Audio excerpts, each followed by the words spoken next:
नमस्कार दोस्तों, आपका स्वागत है रैपिड गोल चैनल पर, जहां हम आपके लिए लाते हैं ताजातरीन और महत्वपूर्ण करंट अफेयर से जुड़ी खबरें। आज हम एक बहुत ही अहम विषय पर बात करेंगे, भारत में चल रहे वर्तमान घटनाक्रम और क्यों यह जानकारी आपके लिए इतनी जरूरी है, खासकर उन छात्रों के लिए जो कॉम्पिटिटिव एग्जाम्स की तैयारी कर रहे हैं। अगर आप भी यूपीएससी, एसएससी, बैंक पीओ या किसी और परीक्षा की तैयारी कर रहे हैं, तो यह वीडियो आपके लिए बेहद खास होने वाला है।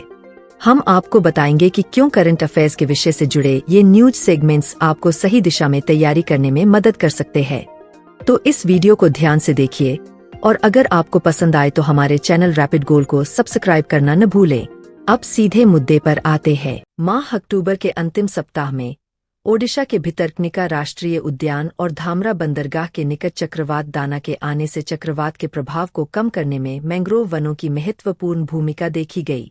आइए सबसे पहले जानते हैं कि ये मैंग्रोव क्या है।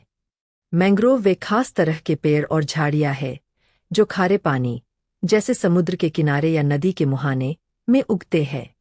ये पेड़ ऐसी मिट्टी में उगते हैं जो पानी से भरी और नमकीन होती है। इनकी जड़ें बहुत अनोखी होती है, जो मिट्टी में गहराई तक जा सकती है और कुछ जड़ें पानी के ऊपर भी दिखती है। मैंग्रोव के मुख्य काम और फायदे। प्राकृतिक सुरक्षा। ये तटीय इलाकों को तूफान और समुद्र की लहरों से बचाते हैं। जलीय जीवन का घर। मछलियाँ, केकड़े और कई अन्य जलीय जीव यहाँ रहते हैं। पर्यावरण के लिए फायदेमंद। ये कार्बन डाइऑक्साइड को सोखते हैं और पर्यावरण को साफ रखते हैं। मिट्टी का कटाव रोकते हैं। ये अपनी जड़ों से तटों को स्थिर बनाए रखते हैं और मिट्टी का कटाव रोकते हैं। उदाहरण के लिए, हाल ही में ओडिशा के भितरकनिका राष्ट्रीय उद्यान और धामरा बंदरगाह के निकट चक्रवात दाना के आने से चक्रवात के प्रभाव को कम करने में मैंग्रोव वनों की महत्वपूर्ण भूमिका रेखांकित हुई। भितरकनिका के समृद्ध मैंग्रोव वन क्षेत्र के कारण चक्रवात से उतनी क्षति नहीं हुई जितनी की अनुमान लगाया गया था। भितरकनिका राष्ट्रीय उद्यान ने अतीत में कई चक्रवातों का सामना किया है, जिनमें अक्टूबर 1999 में आया सुपर चक्रवात भी शामिल है। भारत में मैंग्रोव क्षेत्र। भारतीय राज्य वन रिपोर्ट 2021 के अनुसार भारत में मैंग्रोव क्षेत्र लगभग 4,992 वर्ग किमी है, जो देश के कुल भौगोलिक क्षेत्र का 0.15% है। यहाँ आप अपने नोट्स में कुछ तथ्य हाईलाइट कर सकते हैं जो आपके परीक्षा दृष्टिकोण से महत्वपूर्ण होगा, जैसे कि भितरकनिका राष्ट्रीय उद्यान कहाँ है। आपका उत्तर होगा ओडिशा में। इसी प्रकार हर छोटे तथ्य को नोट कर उन्हें हाईलाइट जरूर करें। सुंदरबन। भारत और बांग्लादेश में फैला हुआ विश्व का सबसे बड़ा सन्निहित मैंग्रोव वन क्षेत्र है। भारत में मैंग्रोव के संदर्भ में सुंदरबन के बाद भितरकनिका दूसरे स्थान पर है। मैंग्रोव की सुरक्षा और संरक्षण के लिए पहल। मिष्टी पहल। केंद्रीय बजट 2023 से 24 में समुद्र तट के किनारे और लवण भूमि पर मैंग्रोव वृक्षारोपण के लिए मिष्टी पहल की घोषणा की गई। इन्हें प्रकृति का तटीय गार्ड, कोस्टल गार्ड भी कहा जाता है, क्योंकि ये समुद्री और जमीनी जीवन दोनों के लिए जरूरी है।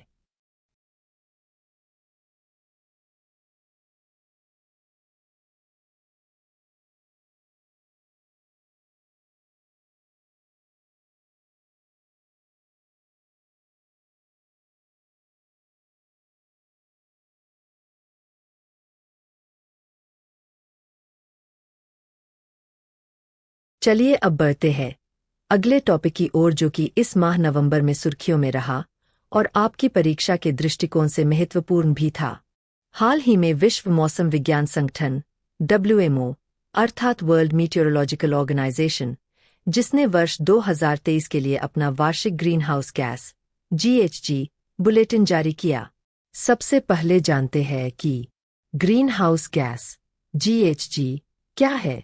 ग्रीन हाउस गैसें वायुमंडलीय गैसें हैं जो सूर्य से आने वाली ऊष्मा को रोकती है और पृथ्वी की सतह को गर्म रखती है।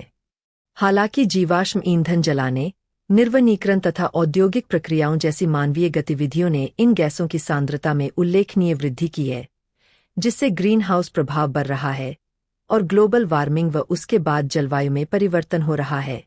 अब आपके मन में सवाल आ रहा होगा कि ग्रीन हाउस गैस में कौन कौन से गैसें शामिल होती है, या ये कहे कि किन गैसों को ग्रीन हाउस गैस कहते हैं जिनकी वजह से हमारी जलवायु प्रभावित होते हैं। प्रमुख GHG carbon dioxide, CO, methane, CH, nitrous oxide, N2O, जल वाष्प, HO, औद्योगिक फ्लोरिनेटेड गैसें आदि। चलिए अब चर्चा करते हैं कि green house gas protocol. Green house gas protocol क्या है? Green house gas protocol. Green house gas protocol एक अंतर्राष्ट्रीय मानक है जो संगठनों, कंपनियों और सरकारों को उनके ग्रीन हाउस गैस GHG उत्सर्जन को मापने, प्रबंधन करने और रिपोर्ट करने में मदद करता है। इसे 1998 में वर्ल्ड रिसोर्स इंस्टीट्यूट WRI और world business council for sustainable development WBCSD ने मिलकर विकसित किया था।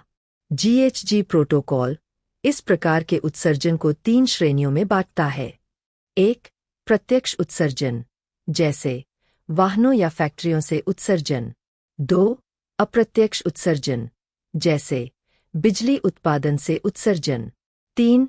मूल्य श्रृंखला सप्लाई चेन से संबंधित उत्सर्जन, जैसे कच्चे माल, परिवहन और अपशिष्ट प्रबंधन से उत्सर्जन।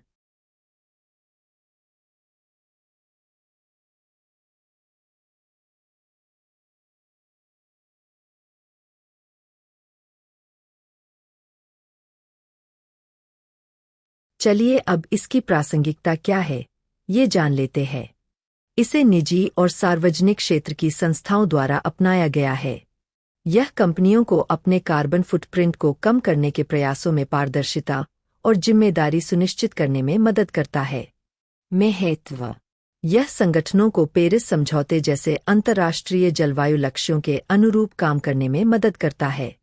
निवेशकों और ग्राहकों को यह दिखाने का एक तरीका है कि कोई कंपनी पर्यावरण के प्रति अपनी जिम्मेदारी को कैसे निभा रही है। विस्तार: ग्रीन हाउस गैस प्रोटोकॉल का उपयोग कई वैश्विक मानकों और फ्रेमवर्क जैसे कि CDP, कार्बन डिस्क्लोजर प्रोजेक्ट और science based targets initiative SBT के आधार के रूप में किया जाता है। सरल शब्दों में, ग्रीन हाउस गैस प्रोटोकॉल कंपनियों और संगठनों को यह समझने और दिखाने का एक तरीका देता है कि वे वातावरण में कितनी ग्रीन हाउस गैसें उत्सर्जित कर रहे हैं और इसे कैसे कम कर सकते हैं। यह पर्यावरण के प्रति जिम्मेदार व्यवहार को बढ़ावा देने का एक महत्वपूर्ण साधन है। अब पूर्व वर्षों में पूछे गए एक महत्वपूर्ण प्रश्न को देखते हैं। अभीष्ट राष्ट्रीय निर्धारित अंशदान इंटेंडेड नेशनली डिटरमाइंड कॉन्ट्रीब्यूशंस पद को कभी-कभी समाचारों में किस संदर्भ में देखा जाता है? अभीष्ट राष्ट्रीय निर्धारित अंशदान intended nationally determined contributions INDCs का उल्लेख अक्सर जलवायु परिवर्तन और पेरिस समझौते पेरिस एग्रीमेंट के संदर्भ में किया जाता है। यह पद उन लक्ष्यों और प्रतिबद्धताओं को दर्शाता है जो प्रत्येक देश ने ग्लोबल वार्मिंग को 2 डिग्री सेल्सियस से नीचे, आदर्श रूप से 1.5 डिग्री सेल्सियस तक सीमित रखने के लिए स्वयं तय किए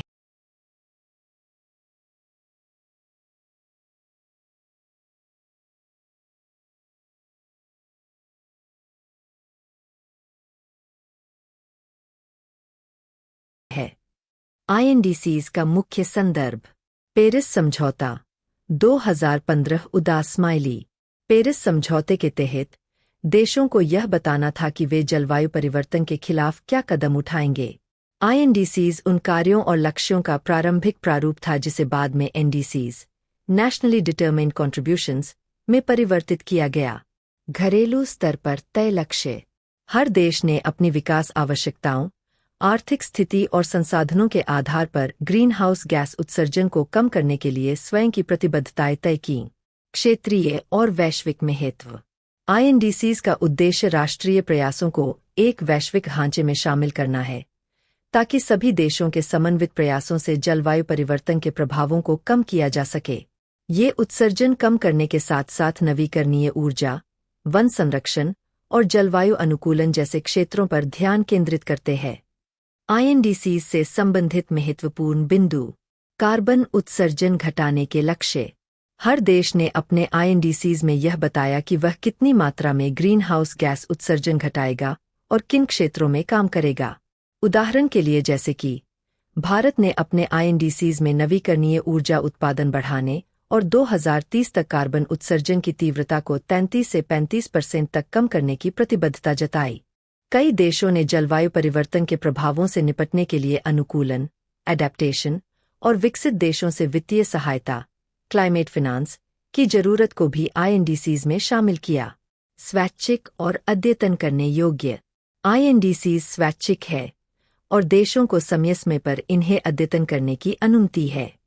यह सुनिश्चित करता है कि देश अपनी नीतियों को बदलते हालात और तकनीकी प्रगति के अनुसार संशोधित कर सकते हैं। समाचारों में क्यों है, ये चर्चा का विषय आइए जानते हैं। जलवायु वार्ता कॉप। आईएनडीसीज का उल्लेख अक्सर वार्षिक जलवायु सम्मेलनों कॉप में होता है, जहां देशों के प्रदर्शन और प्रतिबद्धताओं की समीक्षा की जाती है। कार्बन उत्सर्जन रिपोर्ट। कई रिपोर्ट्स में यह आकलन किया जाता है कि क्या देशों की आईएनडीसीज पेरिस समझौते के लक्ष्यों को पूरा करने के लिए पर्याप्त है। वित्त और तकनीकी सहयोग। विकासशील देशों की आईएनडीसीज में वित्तीय और तकनीकी सहायता की आवश्यकता की बात की जाती है, जो जलवायु परिवर्तन पर अंतर्राष्ट्रीय सहयोग का एक महत्वपूर्ण हिस्सा है। निष्कर्ष। आईएनडीसीज जलवायु परिवर्तन के खिलाफ वैश्विक प्रयासों का आधार है। यह हर देश के दायित्व और प्राथमिकताओं को दर्शाते हैं और वैश्विक स्तर पर सामूहिक सहयोग को प्रोत्साहित करते हैं। इनकी प्रगति पर नजर रखना यह समझने के लिए महत्वपूर्ण है कि विश्व जलवायु लक्ष्यों को हासिल करने में कितना प्रभावी है। चलिए अब बढ़ते हैं अगले टॉपिक की ओर, जो कि इस माह नवंबर में सुर्खियों में रहा और आपकी परीक्षा के दृष्टिकोण से महत्वपूर्ण भी था। जैव विविधता पर कन्वेंशन का कॉप 16। हाल ही में जैव विविधता पर कन्वेंशन (CBD) के पक्षकारों का 16वां सम्मेलन कॉप 16 कैली, कोलंबिया में संपन्न हुआ। भारत ने कॉप 16 में कुनमिंग मॉन्ट्रियल वैश्विक जैव विविधता फ्रेमवर्क (KMGBF) के साथ संरेखित करते हुए संशोधित राष्ट्रीय जैव विविधता रणनीतियां और कार्य योजना (NBSAP) का शुभारंभ किया।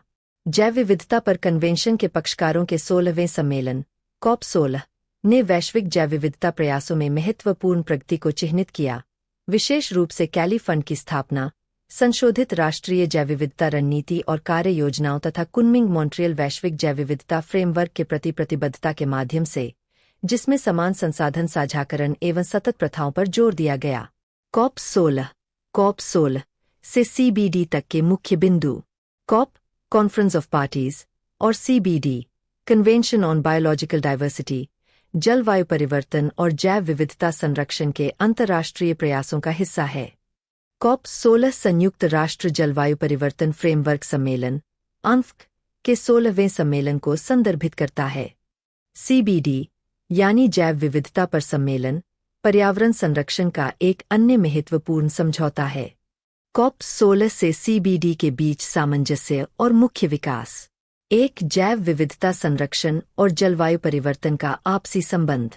जैव विविधता का नुकसान जलवायु परिवर्तन को बढ़ाता है और जलवायु परिवर्तन जैव विविधता पर नकारात्मक प्रभाव डालता है। कॉप 16 के तहत REDD+ जैसी पहल वनों को संरक्षित करने में मदद करती है, जो जैव विविधता संरक्षण का एक महत्वपूर्ण हिस्सा है। CBD के तहत संरक्षण के उपायों और कॉप 16 के जलवायु लक्ष्यों को एकीकृत किया गया। 2 CBD के 2010 नागोया प्रोटोकॉल जैव विविधता से जुड़े लाभों के न्यायसंगत बंटवारे का समझौता। इस प्रोटोकॉल का उद्देश्य विकासशील देशों को जैविक संसाधनों का उचित लाभ देना है। 3. Aichi Biodiversity Targets 2010 to 2020। CBD के तहत अपनाए गए 20 लक्ष्यों का उद्देश्य 2020 तक जैव विविधता का संरक्षण और सतत उपयोग सुनिश्चित करना था। कॉप 16 के जलवायु परिवर्तन लक्ष्यों के साथ इन लक्ष्यों को जोड़ने का प्रयास किया गया। 4 संयुक्त प्रयास, ग्रीन क्लाइमेट फंड और जैव विविधता फंडिंग।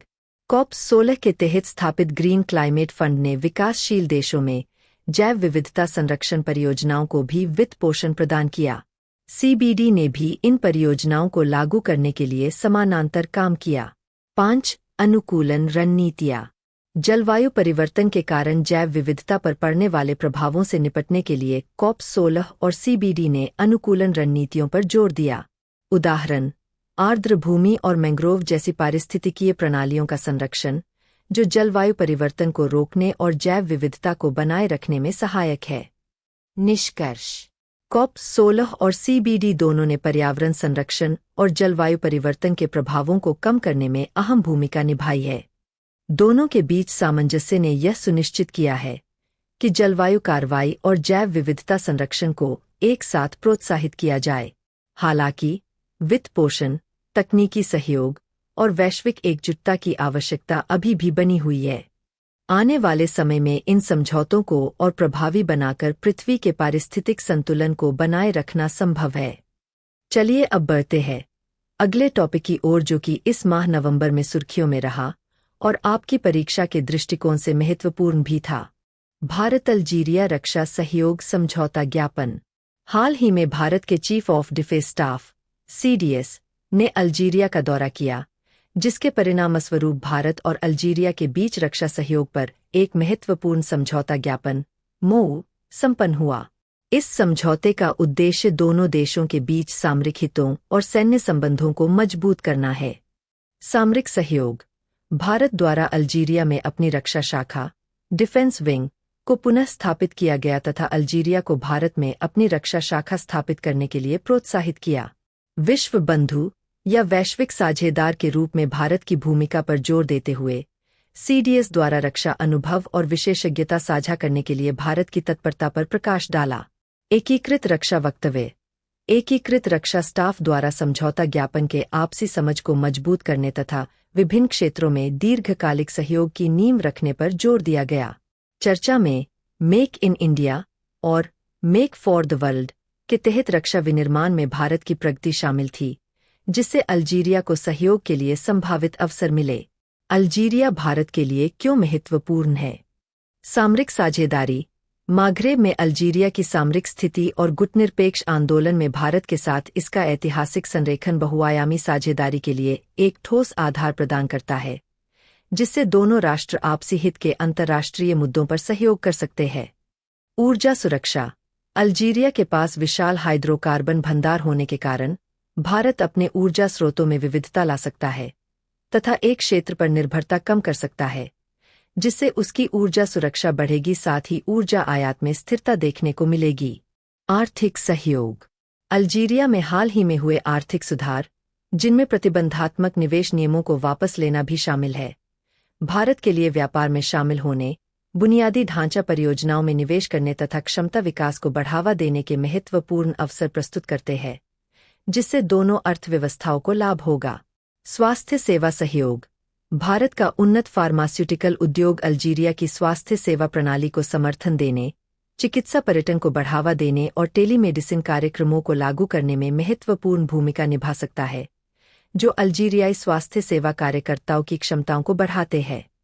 सुरक्षा सहयोग: क्षेत्रीय अस्थिरता और सुरक्षा खतरों को देखते हुए भारत और अल्जीरिया संयुक्त आतंकवादरोधी पहल के माध्यम से अपने रक्षा संबंधों को मजबूत कर सकते हैं, द्विपक्षीय संबंधों को बढ़ा सकते हैं तथा क्षेत्रीय स्थिरता एवं सुरक्षा में योगदान दे सकते हैं। चलिए अब बढ़ते हैं अगले टॉपिक की ओर, जो कि इस माह नवंबर में सुर्खियों में रहा और आपकी परीक्षा के दृष्टिकोण से महत्वपूर्ण भी था। आखिर भारत के बच्चों में आहार विविधता का अभाव क्यों है? यह बहुत ही महत्वपूर्ण टॉपिक है। ये UPSC और PSC के लिहाज से। आइए इस रिपोर्ट को देखते हैं। एक हालिया अध्ययन के अनुसार भारत में 6 से 23 माह की आयु के 77% बच्चे विश्व स्वास्थ्य संगठन WHO द्वारा अनुशंसित आहार विविधता मानकों को पूरा नहीं कर पाते हैं तथा देश के मध्य क्षेत्र में यह समस्या सबसे अधिक है। न्यूनतम आहार विविधता MDD यह 6 से 23 माह की आयु के बच्चों के लिए विश्व स्वास्थ्य संगठन द्वारा निर्धारित अनुशंसित मानक को संदर्भित करता है। इसमें सुझाव दिया गया है कि बच्चों को 24 घंटे के भीतर 8 निर्धारित खाद्य समूहों में से कम 5 खाद्य पदार्थों और पेय पदार्थों का सेवन करना चाहिए। दूध, अनाज, फलियां, डेयरी उत्पाद, मांस, अंडे तथा फल और सब्जियां। यदि कोई बच्चा इनमें से 5 खाद्य पदार्थों का सेवन नहीं करता है, तो उसके आहार को MDD के अनुसार अपर्याप्त माना जाता है। MDD शिशु और युवा बाल आहार HF प्रथाओं का हिस्सा है, जिसका मूल्यांकन WHO और यूनिसेफ द्वारा विकसित संकेतकों द्वारा किया जाता है। MDD न्यूनतम स्वीकार्य आहार मैड संकेतक का भी एक घटक है। इस अध्ययन के मुख्य निष्कर्ष क्या है? एक ऐतिहासिक तुलना पर विचार करते हैं। वर्ष 2019 और 2021 के बीच आयोजित राष्ट्रीय परिवार स्वास्थ्य सर्वेक्षण NEFS-5 के आंकड़ों का उपयोग करते हुए शोधकर्ताओं द्वारा NEFS-3 200506 में MDD की समग्र विफलता दर को 87.4% से कम अंकित किया गया। कुछ सुधारों के बावजूद 75% से अधिक बच्चों को अभी भी विविध प्रकार का आहार नहीं मिल पा रहा है, जिससे पर्याप्त पोषण सुनिश्चित करने में चुनौतियों पर प्रकाश पड़ता है। राज्य स्तर पर भिन्नता। अध्ययन में पाया गया कि उत्तर प्रदेश, राजस्थान, गुजरात, महाराष्ट्र और मध्य प्रदेश जैसे राज्यों में आहार विविधता में 80% से अधिक अपर्याप्तता देखी गई, जिससे क्षेत्रीय स्तर की असमानताओं पर प्रकाश पड़ता है। इसके विपरीत सिक्किम और मेघालय में यह स्तर 50% से कम रहा, जो सफल स्थानीय पोषण रणनीतियों की देन है। यह अन्य क्षेत्रों के लिए आदर्श हो सकते हैं।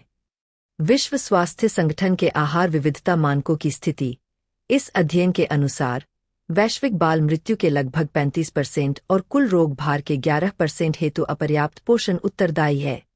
भारत में 3 में से 1 बच्चा कम वजन और बौनेपन से ग्रसित है तथा 5 में से 1 बच्चा दुर्बलता का शिकार है। खाद्य समूहों के अनुसार आहार संबंधी रुझान। कुछ आहार संबंधी रुझानों में उल्लेखनीय सुधार देखा गया है। इन लाभों के बावजूद ब्रेस्ट मिल्क और डेयरी उपभोग में गिरावट आई है। ब्रेस्ट मिल्क का सेवन NEFS-3 के 87% से घटकर NEFS-5 में 85% रह गया है और डेयरी उपभोग 54% से घटकर 52% रह गया है। कुपोषण और एनीमिया। इस अध्ययन में इस बात पर बल दिया गया है कि कुपोषण और एनीमिया अभी भी प्रमुख स्वास्थ्य मुद्दे हैं। इसमें पाया गया कि ग्रामीण क्षेत्रों के ऐसे बच्चों जिनकी माताएं अशिक्षित हैं या जिनकी माताओं की मीडिया और स्वास्थ्य सेवा जैसे आंगनवाड़ी सेवाओं तक सीमित पहुंच है, उनके आहार में विविधता की कमी होने की संभावना अधिक है। संबंधित अनुशंसाएं क्या है? इस अध्ययन में बाल पोषण में सुधार हेतु मजबूत सरकारी पहल की आवश्यकता को रेखांकित किया गया है, जैसे कि एकीकृत बाल विकास सेवाएं ICDS और सार्वजनिक वितरण प्रणाली को बढ़ावा देना। निष्कर्ष बताते हैं कि लक्षित हस्तक्षेप से आहार संबंधी कमियों की व्यापकता को और भी कम किया जा सकता है। कुपोषण के प्रकार। वेस्टिंग। लंबाई के हिसाब से कम वजन को वेस्टिंग कहते हैं। व्यक्ति को पर्याप्त भोजन न मिलने और या उसे कोई संक्रामक बीमारी हो जाने से यह समस्या होती है। स्टंटिंग। उम्र के हिसाब से कम लंबाई को स्टंटिंग कहते हैं। इसका कारण अक्सर अपर्याप्त कैलोरी सेवन होता है, जिसके कारण ऊंचाई के सापेक्ष वजन कम होता है। कम वजन। उम्र के हिसाब से कम वजन वाले बच्चों को कम वजन वाले बच्चे कहा जाता है। कम वजन वाला बच्चा बौना, कमजोर या दोनों हो सकता है। चलिए अब बढ़ते हैं अगले टॉपिक की ओर, जो कि इस माह नवंबर में सुर्खियों में रहा और आपकी परीक्षा के दृष्टिकोण से महत्वपूर्ण भी था। राष्ट्रीय एकता दिवस क्या है? हाल ही में भारत के राष्ट्रपति ने सरदार वल्लभ भाई पटेल की 149वीं जयंती के उपलक्ष्य पर भारत के प्रथम उप प्रधानमंत्री और गृह मंत्री के रूप में उनकी अविस्मरणीय भूमिका के सम्मान में उन्हें श्रद्धांजलि अर्पित की, जिसे राष्ट्रीय एकता दिवस 31 अक्टूबर के रूप में मनाया जाता है। राष्ट्रीय एकता दिवस पटेल के मूल्यों एकता, अखंडता और समावेशिता का स्मरणोत्सव है। संस्कृतियों, भाषाओं और धर्मों में व्यापक विविधता वाले देश में यह दिवस भारत के लोगों के बीच एकजुटता की भावना को बढ़ावा देने के महत्व पर जोर देता है। यह दिवस नागरिकों को एकजुट होकर चुनौतियों का समाधान करने, विविधता का उत्सव मनाने और राष्ट्र के भीतर सद्भाव को बढ़ावा देने के लिए चिंतन करने के लिए प्रोत्साहित करता है। Statue of unity. 31 अक्टूबर 2018 को सरदार वल्लभ भाई पटेल के सम्मान में विश्व की सबसे ऊंची प्रतिमा स्टैच्यू ऑफ यूनिटी का उद्घाटन गुजरात के केवडिया में किया गया, जिसकी ऊंचाई 182 मीटर 600 फीट है।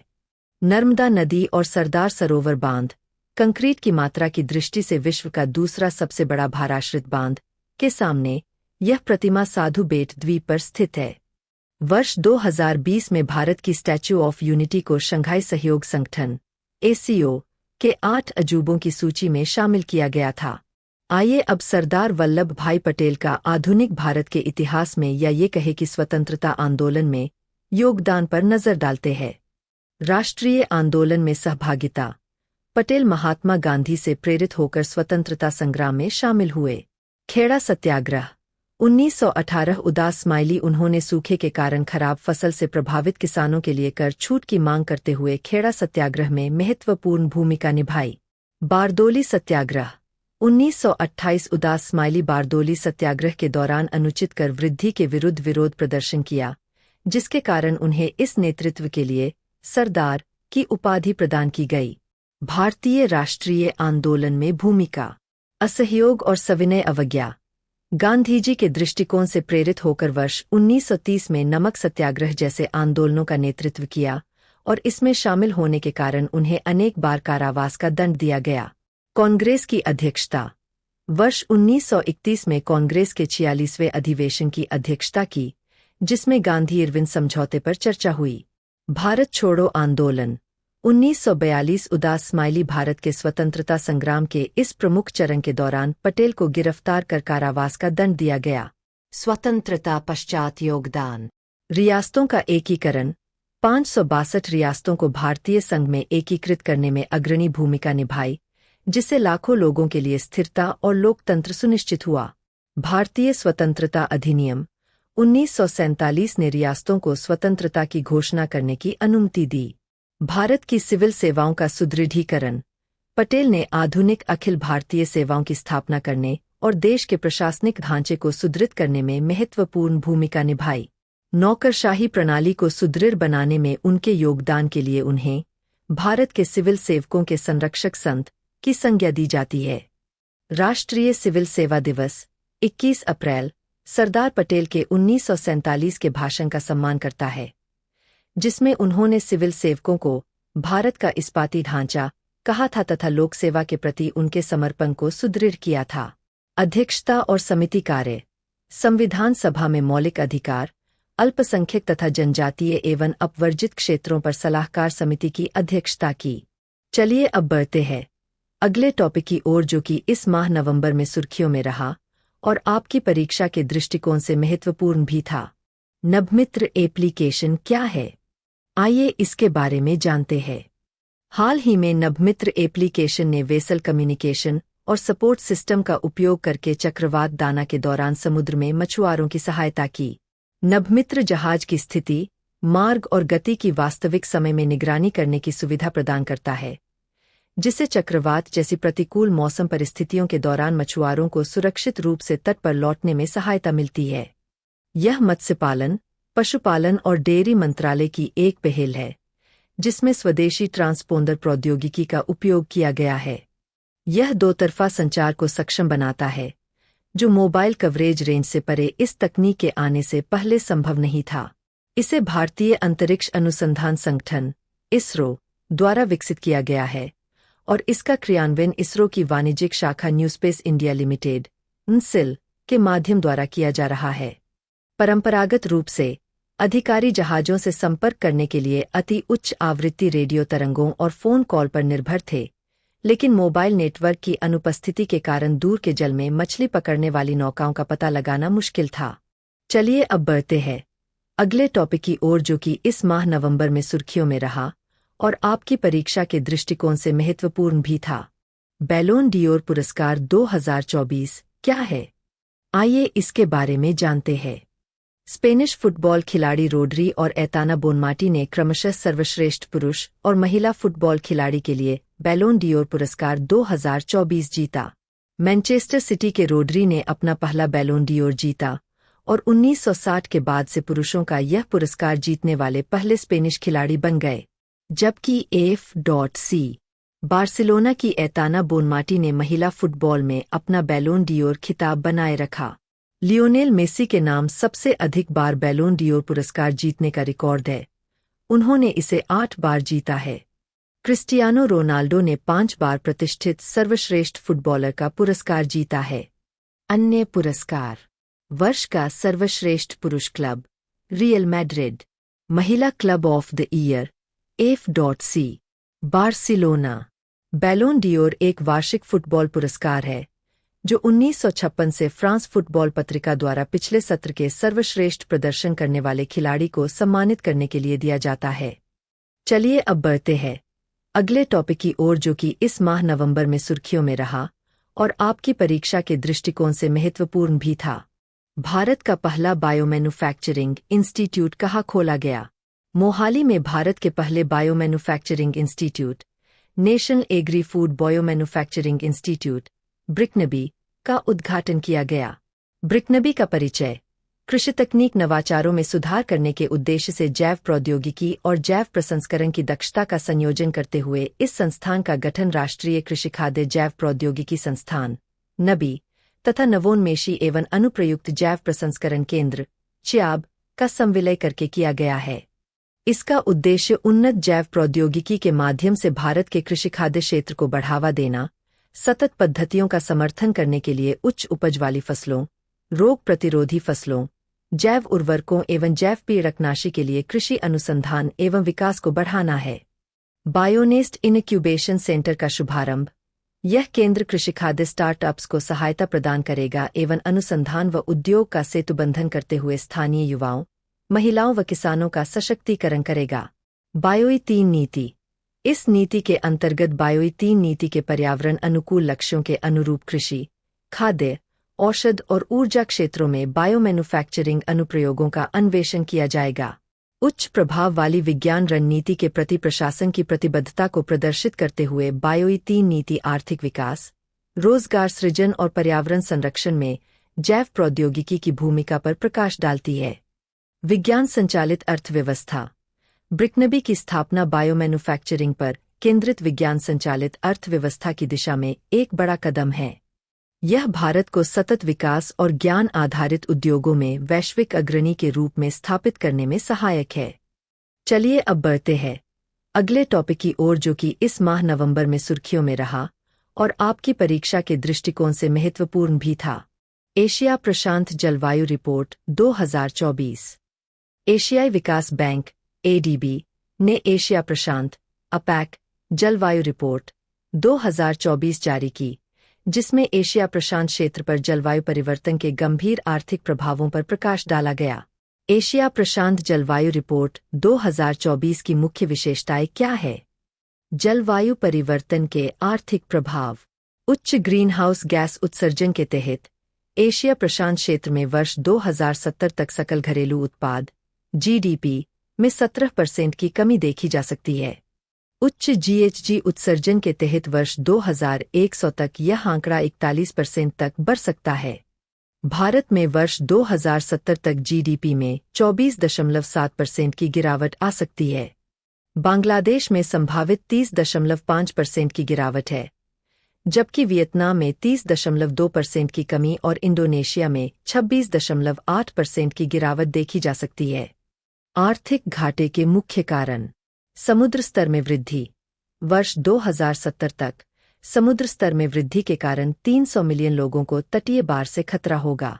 वर्ष 2070 तक वार्षिक क्षति $3 ट्रिलियन तक बढ़ सकती है। श्रम उत्पादकता में कमी। श्रम उत्पादकता में कमी के कारण एशिया प्रशांत क्षेत्र में 4.9% GDP का नुकसान होने की उम्मीद है, लेकिन भारत में 11.6% तक नुकसान हो सकता है।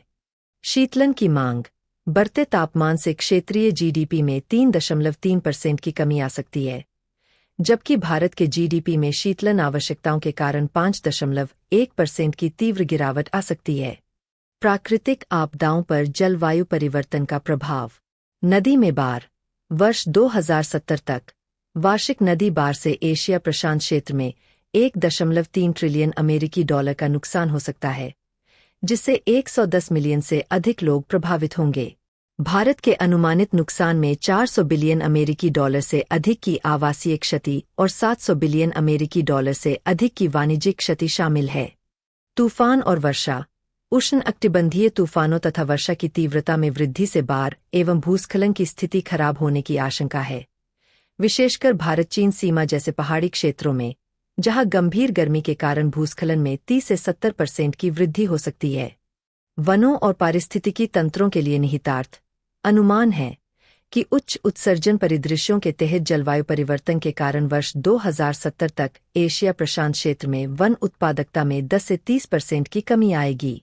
भारत को वियतनाम और दक्षिण पूर्व एशिया के साथ साथ 25% से अधिक नुकसान का सामना करना पड़ रहा है, जबकि चीन तथा मध्य एशिया जैसे क्षेत्रों में 5% से कम नुकसान हो सकता है। चलिए अब बढ़ते हैं अगले टॉपिक की ओर, जो कि इस माह नवंबर में सुर्खियों में रहा और आपकी परीक्षा के दृष्टिकोण से महत्वपूर्ण भी था। Civil registration system (CRS) mobile application. केंद्रीय गृह मंत्री ने शासन के साथ प्रौद्योगिकी को एकीकृत करने के लिए civil registration system (CRS) mobile application launch किया। इसे भारत के महापंजीयक और जनगणना आयुक्त (रुकची) द्वारा विकसित किया गया है, जो भारत में दशकीय जनगणना आयोजित करने के लिए जिम्मेदार है। यह एप्लीकेशन जन्म एवं मृत्यु के पंजीकरण की प्रक्रिया को सुव्यवस्थित करेगा, जिससे नागरिकों को किसी भी समय, कहीं से भी और अपने राज्य की आधिकारिक भाषा में इन महत्वपूर्ण घटनाओं को पंजीकृत करने की अनुमति देकर परेशानी मुक्त अनुभव सुनिश्चित होगा। सिविल रजिस्ट्रेशन सिस्टम (CRS) जन्म और मृत्यु पंजीकरण संशोधन अधिनियम 2023 1 अक्टूबर 2023 से केंद्र के पोर्टल के माध्यम से भारत में जन्म तथा मृत्यु का डिजिटल पंजीकरण अनिवार्य करता है। यह स्कूल में प्रवेश, सरकारी नौकरियों और विवाह पंजीकरण जैसी सेवाओं के लिए जन्मतिथि की पुष्टि करने हेतु एकल दस्तावेज के रूप में कार्य करेगा।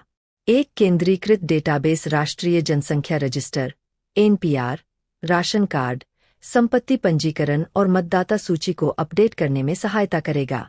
NPR डेटा पहली बार वर्ष 2010 में एकत्र किया गया और वर्ष 2015 में अपडेट किया गया। इसमें 119 करोड़ निवासियों का विवरण शामिल है तथा यह नागरिकता अधिनियम 2019 के तहत नागरिकों के राष्ट्रीय रजिस्टर का अग्रदूत है। माह नवंबर का शेष करेंट अफेयर्स के लिए इसी वीडियो का भाग 2 देखें। प्रिय दर्शकों, जैसा कि आप जानते हैं, हमारा उद्देश्य आपको हर महीने के महत्वपूर्ण करेंट अफेयर्स की जानकारी सरल और सटीक तरीके से प्रदान करना है। इसी महीने हम आपको नवंबर माह के शेष करेंट अफेयर्स के बारे में जानने के लिए इस वीडियो का भाग 2 देखने के लिए प्रेरित करते हैं। हमारी टीम ने इस कंटेंट को तैयार करने में अत्यधिक मेहनत की है, जिसमें हमने केवल विश्वसनीय स्रोतों का ही उपयोग किया है, जैसे कि PIB, press information bureau, ANI, Asian news international, सरकारी वेबसाइट्स, गवर्नमेंट साइट्स आदि, ताकि आप सभी को एक ही जगह पर सही और विस्तृत जानकारी प्राप्त हो सके। आपकी सफलता और जानकारी में वृद्धि के लिए हम निरंतर ऐसे ही उच्च गुणवत्ता वाले कंटेंट तैयार करते रहेंगे। इसलिए यदि आपने अभी तक रैपिड गोल चैनल को सब्सक्राइब नहीं किया है, तो कृपया अभी सब्सक्राइब करें ताकि हमारी टीम का हौसला और बढ़ सके और हम आपको और बेहतर जानकारी देने में सक्षम हो सकें। हमारे चैनल को सब्सक्राइब करके आप न केवल ताजातरीन करेंट अफेयर से जुड़े रहेंगे, बल्कि आपको कई अन्य उपयोगी जानकारी भी प्राप्त होगी जो आपके लक्ष्यों की ओर आपकी यात्रा को और भी आसान बनाएगी।